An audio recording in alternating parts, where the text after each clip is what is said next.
Where are we here on this outline? We did more Oddworld Soulstorm. I have been playing some more Oddworld Soulstorm. Everybody was hoping that you were. It's still boring. I'm still playing it. I don't know. Why'd they make this again? Why are you playing it? I don't know, because I turn on my PlayStation 5 and that's what's there. That's why I'm excited about Returnal, I think. Right. It's something new to play. You have all that space behind you. You could be playing table tennis back there. I could. You could be yelling at some guy. I got in his face, dude. I walked up to the table and I got in his face to yell at him virtually. I don't know. You're not selling me on the virtual, the Oculus here. Just exit next time. So Oddworld is still boring, but you're gonna just like I don't Captain know if I'm Falcon. gonna keep playing. I'm not sure if I'm gonna keep playing Oddworld Soulstorm. It's boring, and it's also I don't know. It's very hard in places too. Like it's not that it's like so hard. It's just like, okay, here's a checkpoint, and you're gonna have to go figure out like how to not die in this area. But to do that, you're probably going to die like 15 times. And like at least 10 of those are going to be after you've already done like the first 10 or 15 steps to get through this area. I love that. Yeah. So my favorite. Yeah. And I got to the point where I had to Google, I'm like, so how many levels are in this? And I think it like came up like, I think it was like 17 levels. And I was like on level 3, and I'm like, I don't think so.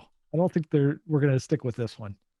The other I have been playing that Rain on Your Parade game. Never heard of that. I played a little. It's on Game Pass. Mm-hmm. I'm about through with that one, and I've been playing. I did buy something. You guys are having fun with your Oculus Quests. I bought a Backbone 1. You guys familiar with this? Why? Yes. What? Because it allows me to everybody else in my house is playing on their Switches, right? Uh-huh. This allows me to play Xbox games like in bed. So do you have access to the cloud thing? No, I haven't gotten the access to that yet. But I can just remote play off of my Xbox onto this. So I mean, I've tried it with it worked great for like the Rain on Your Parade, which is I don't know, like it's like Donut County type of thing. You're a cardboard cutout of a cloud. Yeah, that literally can rain on things and ruin them. Right. It's got a little bit of what the golf in there too, in that the different levels you're doing different objectives and everything. It's cute. I'm almost to the end of that game, and it plays very well as something. Lots of hats that I can just play remotely.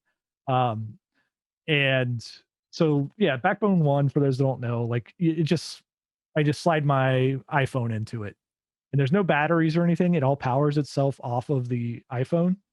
And it doesn't like take a lot of juice or anything. What's that cost? Like $100? $100. $100. I knew it. Yep. But it's useful.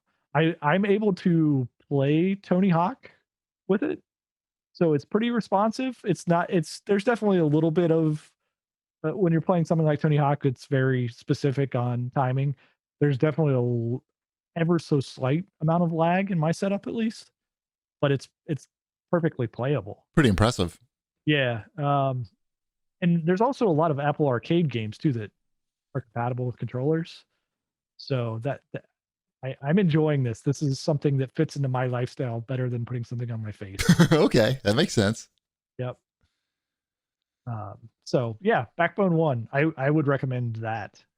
The only thing I wish they could get around is that I have the just like standard Apple Slim case thing, like the Apple brand case that goes on an iPhone. Yep. I have to take that off to put it into the Backbone 1. Right. I wish they could sell a version that's like, oh yeah, you have the very specific Apple case. We've accommodated for you here. Right. I understand not being able to like accommodate for like otter boxes and Sure, all but these the other the things, basic but, like, Apple silicon yeah, case yeah, just like make that so I can connect to that. makes sense. Yeah, but maybe they'll get me to spend another $100 when they put out that version. Right. All right, very good. Let's move on to Nintendo. The big Nintendo news, I think, was that Super Mario Party finally gets online play after it was like 2.5 years it came out. Yeah, out of nowhere. Surprise! Like, hey. Of all time, yeah, it's like, hey, We figured it out. That's cool. I Nice. don't know. We play a lot of Super Mario Party. I don't know that we were ever jonesing to play it with strangers. actual strangers online. Yeah. Yeah, I don't know. Yeah, whatever. Right. All right, let's move on to everybody's favorite segment. This is Whip Smart's Spank Banky. We're rebranded now. And this week, we've got a pair of visual novels from Gamazumi. When you hear Gamazumi, think of titties. Anyway, there's two different games that Banky has reviewed. The first is called, I guess they're both visual novels. One's called Legends of Talia, Arcadia. He gives that a mild rating.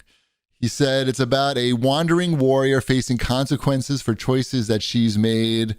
No sexual content, just some illustrated assets. I think that just means like cartoonly large breasts, like comically large breasts or something. The second one is called Sakura Succubus. See, I knew I heard of that before. About a young man who stumbles into relationships with a harem of sexually relentless but ultimately harmless succubi. These girls aren't out for your soul. They just want to drain your other things. They want your jizz. These girls need your jizz. This is on the Nintendo Switch, by the way. He likes this one a lot. He gives us a hot rating. It's the full lewd title of this duo. There's no outright nudity or vulgarity. Sakura leads heavily into the sexual innuendo in both graphics and writing, and probably isn't a title you want to play on the big screen. So keep it in handheld mode. There you go. Sounds like you got some new pervy games out for the Switch. It's great. Yep. So happy. Yep, this week. Told you. Mm-hmm. Let's move on to the Apple Orchard. Oh, Shipwreck already talked about his Backbone 1 and Rain on Your Parade. I got an iPhone 12 this week. Purple? I didn't get the purple one because Mrs. Cheapy didn't like it. What the hell is all about? So, is it her phone? Yes. You get I thought you said Pro? you got a new phone. I did not get the Pro. I got the straight iPhone 12. But you in couldn't pick white. your own color. I don't care. I mean, I don't know. White is fine. I don't really care that much. And you're going to put a case on it anyway. I can make it any color I want, pretty much. I got to say that the iPhone 12 is significantly faster than the iPhone X. They did it. They did it. Yep. They made a faster phone. Now, when you do the Face ID, it's like you don't even know that it's doing it. With the iPhone X, you're like, all right, scan this fucking head and watch the thing scroll up. Maybe do it a couple times. Now you even forget that you have Face ID. So they did it. Good job, everybody. Congratulations. Yep. And I have 128 gigabytes now. I don't have to keep deleting apps to download new apps, which is cool. So I'm enjoying that.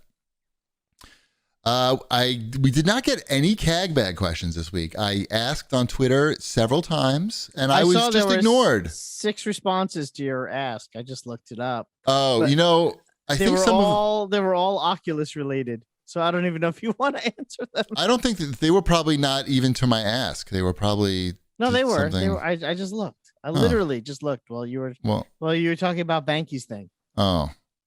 I was trying like, I don't see anything. I answered these. There was nothing good. I think we answered these questions on Twitter, really. Mm-hmm.